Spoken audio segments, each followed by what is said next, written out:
What's up, everyone? It's your boy Showtimedr. Can you believe it's been over 100 days now? Epic 7. So they did a little event. I'm not sure if they did this event because it's over 100 days or if it's because they just recently surpassed, I think it's 3 million downloads.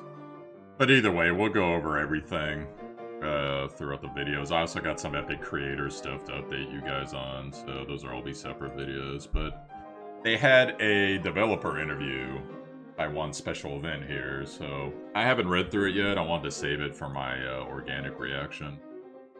So here we go. Let's do it here. Part 1, player questions. I hope these weren't like planted questions. Player, go hot chick. Be a guy, right? Do you plan on making any improvements to equipment, not just set effects? Out of all the ways to ask that question, that's pretty silly. Answer, we had an upgrade regarding the equipment enhanced system on the 7th of March. In addition, we will be introducing a new set and a new hunt where you can obtain this set. We plan to provide our users with special equipments through special side stories and a new labyrinth. Oh, new raid, great. We're also considering exclusive hero equipment. Ultimately, the goal is to maintain balance in the game and double the diversity of our strategies. Diversity. You know, I've seen a lot of negative feedback to the exclusive hero content part in the Discord. I mean, it just depends how they do it, honestly, but... Because, you know, like, there's always that thing where, like it was in Diablo 3 when it first launched, where, oh, I got this really unique, wizard set. I play a barbarian. This really sucks. And so what I'm saying is, like, say you get a DN set. Well, I don't have DN. Can I put on someone else? Maybe. Maybe not. Just depends on how they're going to program it. So, see. Anyways. Keep going here. Player Nana-Chi, rather. In Labyrinths, rather than collecting equipment and raiding, I think having randomized maps would be really interesting. Answer, yes, randomized maps are very interesting. If you're a fan of Diablo games, you have probably thought about the idea of randomized maps in Epic 7 too. It's not that we haven't tried, but because Epic 7's labyrinth layout consists of rooms with 4 directions, even if we have randomized maps, it would not be as diverse as you think. We also thought that because exploration is greatly influenced by morale, having randomized maps may lower morale. However, we are thinking of ways that we can add new fun content to the labyrinth. I hope that they don't do randomized maps just because there is enough random in this game already. So... And to be perfectly honest, Diablo 3 was a good example of just because you can create randomized maps or whatever the hell you want to call it, doesn't mean they're always going to be interesting. There were some maps in Diablo that were like complete crap. You know, like it would lead you to the corner and you'd fight like a big boss and then there was nothing there behind him to collect or anything. It was just stuff like that, so... yeah, I'm hoping that they don't do that, but you never know with this game, we'll see. I'm still pissed off that they hide the loot from you, but there's been people that have told me that they're actually like that, so... Player, will the game content become more diverse? Who is asking these questions? Diverse. Like, I get what they're saying. I guess that must just be a translation thing. Probably diverse is the safest way to say it, because... that word, dude. Anyways, okay. Answer, of course, we're preparing a variety of new content that you can only experience in Epic 7. We will be adding new episodes and continents. In addition, we will have new equipment sets and new dungeons. We are also currently planning new guild and guild war content, such as the icon next to, quote, guild war, unquote, exclamation mark. Someone will have to explain. We are going to add quality of life content, such as having pets to automatically open treasure chests when playing the game. I'm sure every open treasure chest will cost you like 55,000 gold or something. We hope players look forward to Epic 7's future. Yeah, the quality of life content I would like to see is, in fact, I have to make a separate video about that, but I know most of you guys, as far as changes you'd like to see in the game, you guys want equipment costs to go away, basically, or at least to have some type of discount or forgiveness day or something similar. You know, we've been hammering them on that for, what's it been? Probably 2-ish, 3-ish months. The game's been out 100 days. And they haven't really budged, so your odds of getting that, guys, unless the community takes a drastic dip all of a sudden, is... I'm guessing it's pretty nil, because they're very tight-lipped about that on the Epic 7 content creator Discord as well, so I'm guessing that's a fight we're not going to win unless the game's going to die. And then all of a sudden they'll be like, hey guys, you can take gear off now. Like, I was actually having a... I want to do more skits for you guys, too. For those who don't know, I used to do a bunch of skits when I played Knights Chronicle. But I was thinking, like, imagine if you were a stripper in Epic 7, right? Or you went to a strip club or whatever. Not only would you have to pay for the service, but you'd have to also pay for the removal of clothes. So you'd be at, like, a strip club or, you know, with some hot girl or whatever at a bar. Like, yeah, I'm gonna take my shirt off now. Like, no, you're not. That's gonna cost me 55,000 gold. We're gonna sit here and we're gonna be perfectly natural, baby. Oh, but come on, baby, you want it? I'll buy you a drink, but you keep your shirt on. It's like that type of game. So, anyways, maybe I'll make that skit. Maybe I won't, because technically Epic 7, you're supposed to be, or at least as a content creator, you are supposed to be a little bit more G13-ish. Not that that's really bad. It's not like I'd actually show it, but... Alright, let's see here. Player, kanji, or some type of like... Possibly. Will you give us an update plan for the whole month? Answer. Because we are currently polishing a lot of content internally, it is difficult to let you know exactly what these new additions will come in the game. However, we will try to let you know about all of the things we are planning through developer notes more frequently. Yeah, they could use more of those. Just as we did for the Guild Wars update. When we have a major update, we will have a pre-registration period. We hope that you will be patient with us as we continue to plan more interesting... to be perfectly honest, from what I remember with the pre-registration period for Guild Wars, they didn't really give us... Like, they gave us, like, a couple rewards, but it wasn't like... Here's really detailed information on what you need to know. Like, it was kind of just... Hey guys, we're really excited to give you this thing. You're gonna be able to do this, and, you know, Guild War... Personally, I hate Guild War stuff, just because it pushes people that would otherwise get along, and it pushes them out. Like, recently I had... Shout out to Daitav. Thanks for all your contributions to our Epic 7 guild, even if you left. But Daitav was a very strong player, like, super strong, like a lead, probably one of the top 5% or whatever. And he left the guild, not because he didn't get along with us, not because, you know, he didn't enjoy people as people. He left the guild because he wanted to hire a Guild War thing. And if you're a more casual guild, like my guilds are, you know, it pushes out elite players. They want to go and they want to get higher rewards, right? So whatever, that's fine. But then it also discourages you from getting newer players in your guild, even if they're your friends, because, oh, your combat rating's 30,000. Oh, but come on, man. You know, we're friends, man. I really need a guild. I want to be in the guild with my friends. You know, like, it's that type of thing that it's this elitist thing that kind of separates people. So I don't like it in general. I know a lot of people like it. I don't like it in general. That's just me. Because not everyone has... you know, 6 hours a day, 4 hours a day, or X amount of money to play the game. It is. Alright, player... Rather. There's been a lot of diverse content so far. There's that word again. Are you worried that you will run out of new content? I'm very suspicious about these questions. Maybe this is just the way people say things. Korea, it could be. It could be. Turkey. Alright, answer. Of course, we're preparing a variety of new content that you can only experience in Epic 7. We will be adding new episodes and continents. Oh, oops. There's been a lot of diverse content so far. You worried you will run out of content? Answer. Currently, Epic 7 goes up to episode 10. It would take a year to tell the story of one episode. And so we have 10 years worth of story and content. Oh, are they talking about what they've written? And not just that, there are countless heroes and their stories that are in development, so I can say that I'm not worried that we will run out of content. I don't... Well, let's see what else.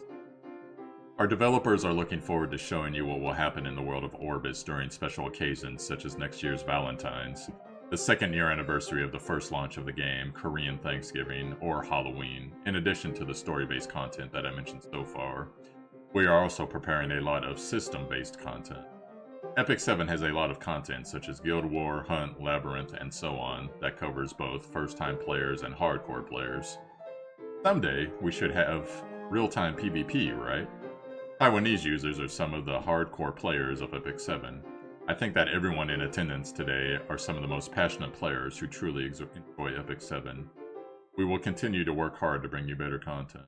Okay, yeah, I was gonna say, they're just addressing story stuff and people meant, you know, different modes or whatever else, so I guess that's basically a good answer. God, I'm not even... We're here, and we've already had like 4 or 3 questions about diversity.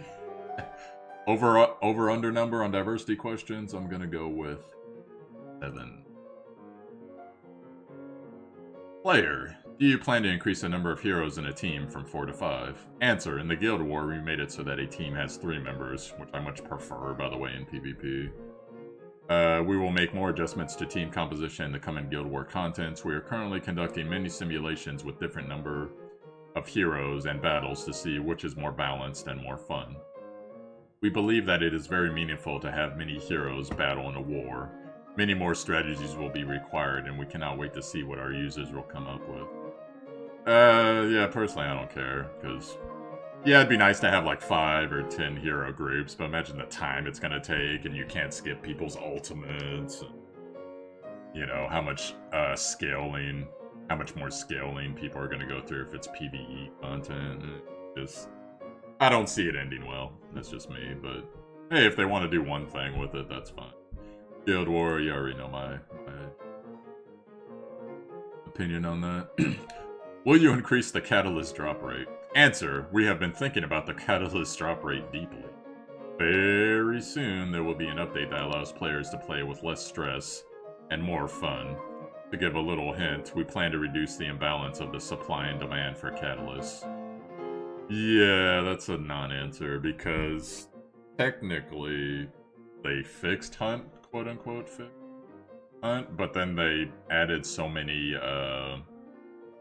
you know, like summon tokens and whatever the new summon token is, and the crystals. I forget, they added like 2 or 3 other things, and it just basically dumbed down the loot so that even though they technically increased the drop rate of useful stuff by like 18 to 20%, the net value, someone did the math on Reddit, it was like 2.5%. When you add in all the crap that's on top of it and the 2-star fodders. So, they're very scared of people upgrading in this game, if you haven't noticed. And, you know, partially rightly so, but I don't see the issue because we got so many heroes and so many things to upgrade now.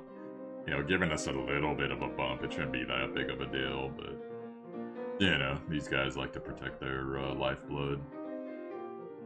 And then also, too, if you're farming slower, it gives you more incentive to spend money. That's just how it is. Player, Game X Life 4. Can I ask the reason why unequipped costs aren't lower? And apparently multiple players, that's basically the same thing. Please add more content where we can acquire gold. Do you plan to remove unequipped costs? Answer, if we allow users to unequip equipment and artifacts with no conditions, we fear that removing unequipped costs will cause players to use the same equipment on many heroes. No shit. If we were to do this, we believe it would halt the life of the game and make it less interesting. Imagine being able to equip and unequip repeatedly. Wouldn't that be boring? Oh my god. You mean like in almost every other game in the history of games? Like, I don't have to imagine. I've done it. It's great. However, in order to offset these costs, we are considering expanding the Goblin contents. These include the Goblin treasure chests, which are random and won't really help that much. We also plan on having events in the supers in the future, similar to free equipment change event we had.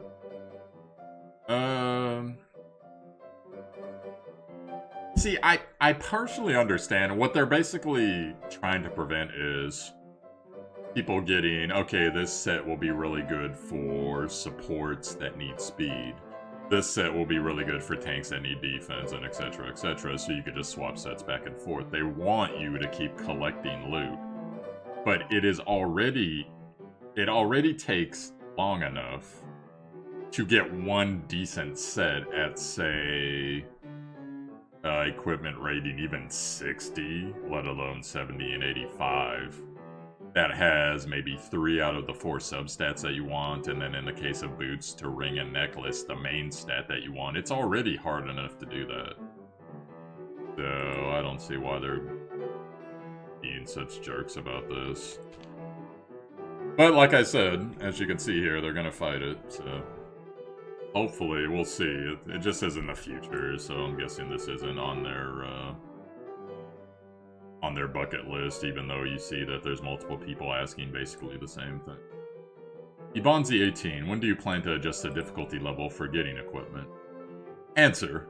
We improved this update to HUD on 131 to reduce the amount of time it takes to require equipment, increase the amount of craft materials obtained, and we made changes so that accessories drop now. I like that change, by the way. To supplement users' equipment, we are providing equipment through side stores. We also improved the Equipment Enhanced system on the 7th of March. We will continue to listen to the opinions of our users and keep looking for ways through which we can increase the drop rates of equipment. The eternal battle. Question, how come chests are not automatically open when players use auto mode? Answer, we're developing a new system that will help ease the inconveniences that users have felt. We will let you know more details in the first half of 2019. We're in the first half of 2019. I could see the dude like nudging his boss, like, boss, we're at the... Oh well. So, maybe within a little bit less than 3 months. Actually, about a little over 2 months, actually. 2 months, 11 days. Then maybe we'll know something, but that can't be that hard to program. I see other games do it like nothing with worse system. So. Oh well. Game-based interview. Question. Like, what I'm afraid of is they're going to integrate that in whatever your pet is, like, say, Arky or whatever. But it's going to be like an upgrade thing, so it's going to be like 15% of the time when you pass a chest, you'll pick it up automatically, and it's going to be, like, impossible to farm. And the cap is going to be like 75% of the time, but whatever, it's better than nothing, I guess. Game-based interview. Question, switching from character sprites to animations is very exciting for players. How long does it usually take to develop a single character? In order to create a single character, it takes at least 3 months of preparation. This includes illustration, cutscene, modeling, animation, and special effects. The parts that demand the most attention are the story and cutscene creation, with the initial placement of a character into the story. We need to see what role they will have in Epic 7's world. As for the cutscenes, these are created frame by frame, as if creating an actual animated show. Characters that will be released within the first half of this year are being worked on now, so keep a lookout for them. Yeah, this would actually be cool to see, like, a diary of a character getting created, so you could see, like, the concept art, and then you could see the finished art and the beginning of the programming and the move set. You see the story animations and the polish, and that would be really cool to see. They should consider putting something like that out, but I don't know if they're really protective of their creation process. They probably won't. Question, what are the most challenging aspects when creating a character? Story. When we release a character in Epic 7, it's not just about a single character. We have to take into account how they will fit into Epic 7's world. It's about the stories, both the main story as well as the side stories. Sometimes, such as with the I assume that means Valentine's Day side story, we create a special story that we have to pay great attention when introducing a new character. Uncompromising quality. Artists are always in battle between both time and themselves, yep. In order to create the most spectacular characters possible. Strategy. Players of hero collecting games have the ability to use multiple heroes in order to create strategic combinations. We must be careful in regards to certain skills as the number of heroes increase. Question. The side story quality is excellent. How long do you spend developing the script for the side story? Answer. A side story... Wait. They don't have the people that are asking these. Oh, game based in a magazine. A side story, which is usually accompanied by a hero launch, is the result of a team effort between the developers and the publisher. This means that regular side stories are able to be released without difficulty. However, special side stories, such as the Valentine's side story, Christmas side story, and other special side stories take 2 to 3 months to plan and develop. We hope that you will enjoy our next side story. Will players be able to replay older side stories in the future? Answer. Of course, I want to as well. Question. Currently, players feel the in-game content does not provide enough of a challenge. Who the fuck said that? Stop. It's probably, like, super hardcore. How will you address the demands of these players? How will you create the new chapter? Answer. The expertise of the Taiwanese people is really amazing. I think the players in attendance today are some of the best. Say that. Currently, one of the more difficult PvE contents available in Epic 7 is the Raid Labyrinth. The Raid Labyrinth only has 2 bosses at the moment. What? However, when the rest of the bosses are released... Oh, are they talking about the new...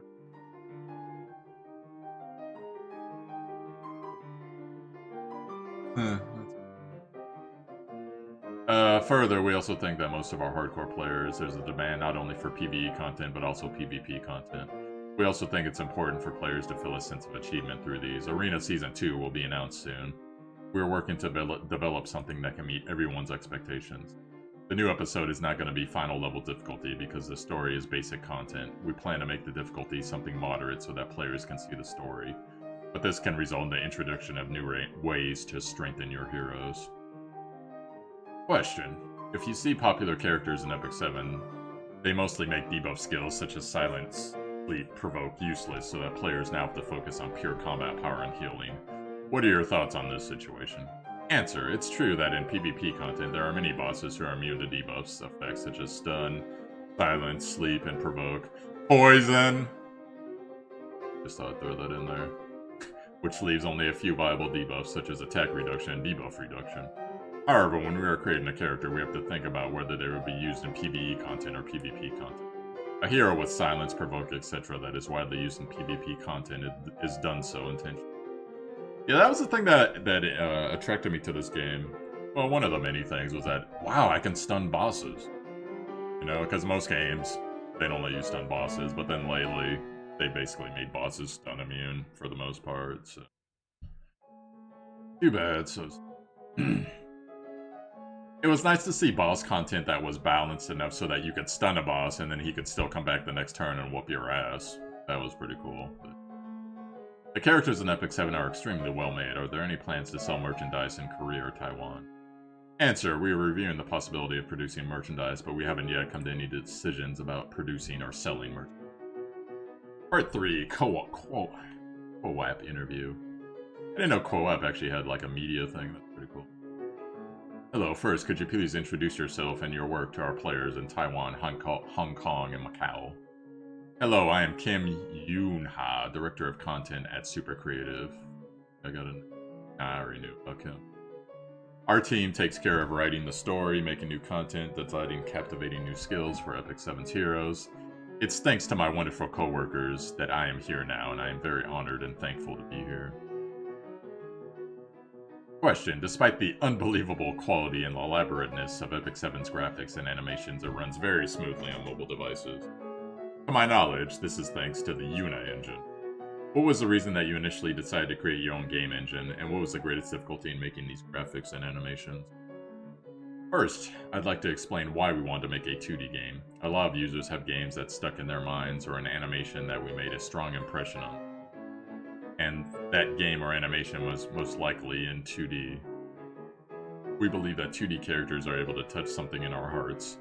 We thought that if we could provide a 2D RPG with fantastic art and high-quality animation, it would stay in the users' hearts for a long time. However, as you know, 3D games were the trend for quite some time. There were no 2D engines that would allow us to create a 2D game of quality we aspired to. So that's how the Yuna engine came to be. Our goal was to reduce the size of the game and compress highly efficient 2D resources, while still providing high-quality animation. The most difficult part of this was, of course, time. In following with our company motto, never sacrifice quality, to create Epic 7's characters would take at least 3 months of planning, illustration, modeling, animating, writing, and preparing cutscenes. Special effects. The 2D animated cutscenes that play when a character uses their main scene are actually hand-drawn, frame by frame. Oh, that's cool. I miss the good old, like, hand-drawn animes like, Rurouni Kenshin, etc. Special effects are also all drawn. For example, when the hero Surin uses her skill flower petals that scatter everywhere, each of these petals is drawn one by one. Pretty cool.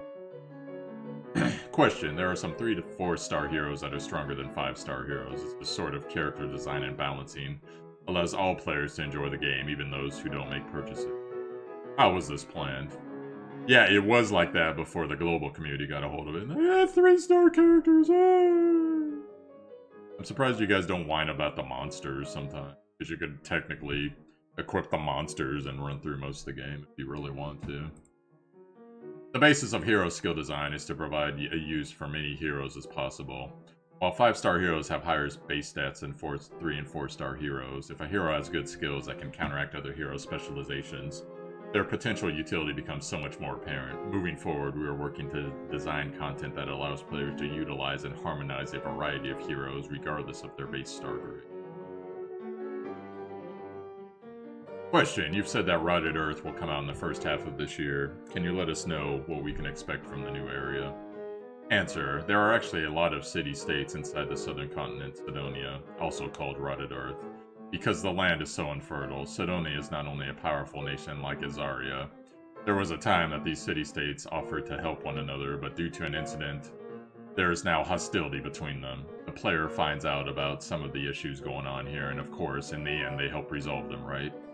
The important thing that is in this process, we gain the trust of the city-state leaders, and as we gain their trust, this helps in coming to gain something new. Unfortunately, I can't go into any further detail. So it looks like they're just basically asking a bunch of story questions, which... You guys can let me know in the comments if you care so much about this. But I think you guys are more concerned about modes and characters and patches, etc. So try to go over, skip some of this stuff. I'll leave a link to the notes if you guys want to see it for yourself. You know what? There's only. But okay. Is the character that appears in the Yuna engine Yogo actually Yuna? It's a... Her new hero background mentioned she was summoned into this world. Could you tell us about the basis of the character? Yes, it is Yuna in the logo. Actually, Yuna was a high school student from Earth. The basis of her character is that she's a student of natural sciences who is very inquisitive and enjoys research. She had a connection with Orbis since she was little after her father, who was a researcher, accidentally opened a gate to Orbis. An unknown came through and killed him. What a nice connection. Of course, this was very traumatic for Yuna, who was very young at the time. She always carries an accessory with her that looks like the unknown to remind her of her father's death, and to remind her of her the resolve to seek out the cause of his death. Then Guardian Kazran, whose heir had just died, used the last of his strength to summon a new heir, who was of course Yuna. There. One of the members of the development team is actually named Yuna as well, so the development team put a lot of effort into the character Yuna as well as the relationship between Orbis and the model world. At first, Yuna had trouble adjusting to life in Orbis, but to others, she looked like she was looking for trouble, so everyone had their eye on her. But now she is an honorable student council president. Please show her a lot of support. Yeah, it's funny that, they kind of got the Japanese school dynamic going on with that Justice League or whatever the hell. Question. Following the release of Guild Wars, are players going to be able to enjoy more different types of content? with other guilds in the future? Answer, of course. You may have noticed that there is an empty space next to Guild War in the Guild War UI. Within this year, we are planning to release you new guild content. The scale of battles here may be different. Yeah, hopefully it'll be like a guild battle as far as like doing PvE content together. That'd be nice. Question, rather than the 5-star heroes, or like a raid, like a guild raid, that'd be pretty cool too. Rather than 5-star heroes, are there going to be any new 4-star heroes? Answer, of course. There is a 4-star hero I really like in episode 2. There will be a way for players to meet them, and perhaps through the connections. Yeah, I was always wondering if they were going to do something with that connection. Will there be any real-time co-op features in the future? Answer, we're preparing a few things, like an enormous monster that everyone must combine their strength to take down within a set time period, as well as other types of non-collaborative people. Question, will there be any real-time co-op in the future? Features in the future. No, apparently they asked the same.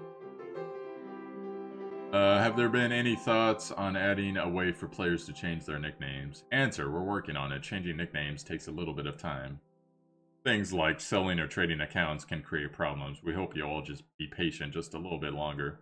Yeah, I would like to actually call you guys out on this. Can you please allow us to make names with SH?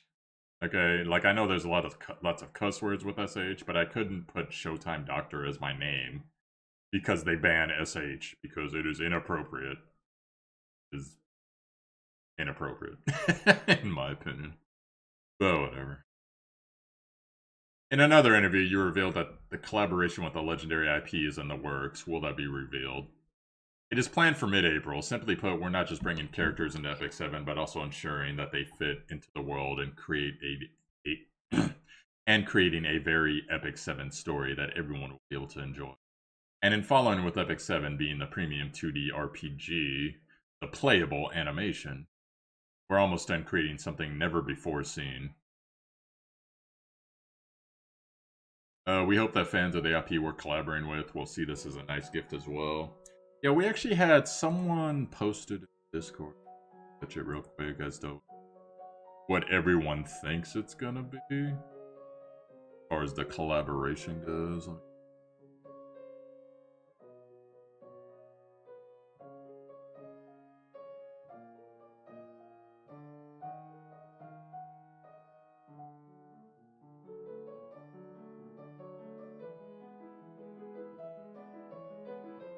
But it was apparently some type of, believe it or not, popular Asian game. It wasn't necessarily an anime, and I don't know, maybe they got an animation as well as that game. I just heard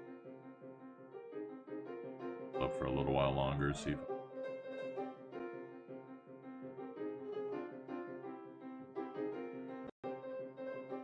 Oh, yeah.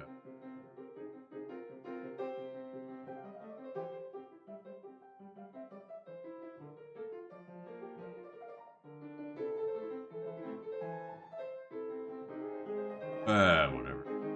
Apologize.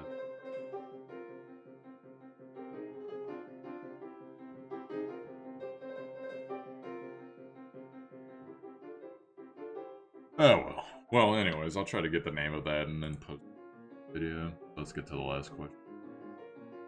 With Epic 7's amazing story and unbelievable animations, is there any possibility of seeing animated work in the future? I agree on that. I'd actually like... Answer, we really want to. Our dream is to expand our IP in many different directions. Yeah, they should actually consider doing like a PC game. That'd be pretty hot, or maybe even like you know, what would you call it? Like Nintendo portable system. However, at the moment, we would like to focus more on the fans who are awaiting Epic 7 Episode 2. Once we've secured a good story, we definitely want to take new challenges. And there you go, guys. So, look real quick, see what's being said here. Yeah, in regards to equipment costs, imagine being able to equip and unequip repeatedly. Wouldn't that be boring? 10 years worth of story content and not enough stamina to farm hunt gears. Yeah, I'm going to, when I get to the content of the Epic Creators video, guys, which I'm gonna record that after this video and then probably call for the... This one turned out to be longer than I thought. One other thing I would like to say, Mystic Summons suck. Okay, now, for you guys that have gotten good things from Mystic Summons, congratulations. But so far for me, it's all been 3-star heroes and 3-star relics. So, I had a guy, what was it, like a month ago, maybe a month and a half, when they added Mystic Summons to hunts. And I basically said that they shouldn't add all the kind of fodder drops to hunts. It should just be for equipment and the stuff to make equipment. I had one guy like, I vehemently disagree with you, Showtime Doctor, because we really need the Mystic Summon tokens, because Mystic Summons are going to be OP, and then turns out Mystic Summons aren't that great, and despite having quote-unquote better rates, the greater majority of people I talk to haven't gotten anything from Mystic Summons, including Epic creators. In fact, we had one person, I'm sure you can guess who, probably the biggest spender that I know in Epic 7. He told me he spent $450. I still don't know how he did it. For Mystic tokens. And he didn't get anything. He didn't get one 5-star hero, not one. $450? $450. Okay, so your rates are garbage for that, so... That's a call out I'm gonna make, because I remember when they were advertising at first, they were saying, wow, the rates are gonna be so much better, and it's gonna really make Guild Battle really well worth it. It's not.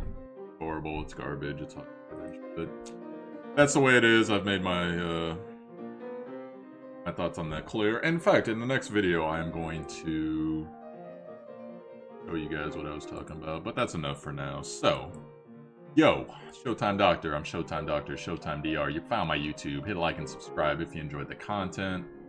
Also, check out the top, excuse me, the title info. You can click Show More. The link to my Discord there. Got an Epic 7 tab. Good community in there. Link to my Twitch.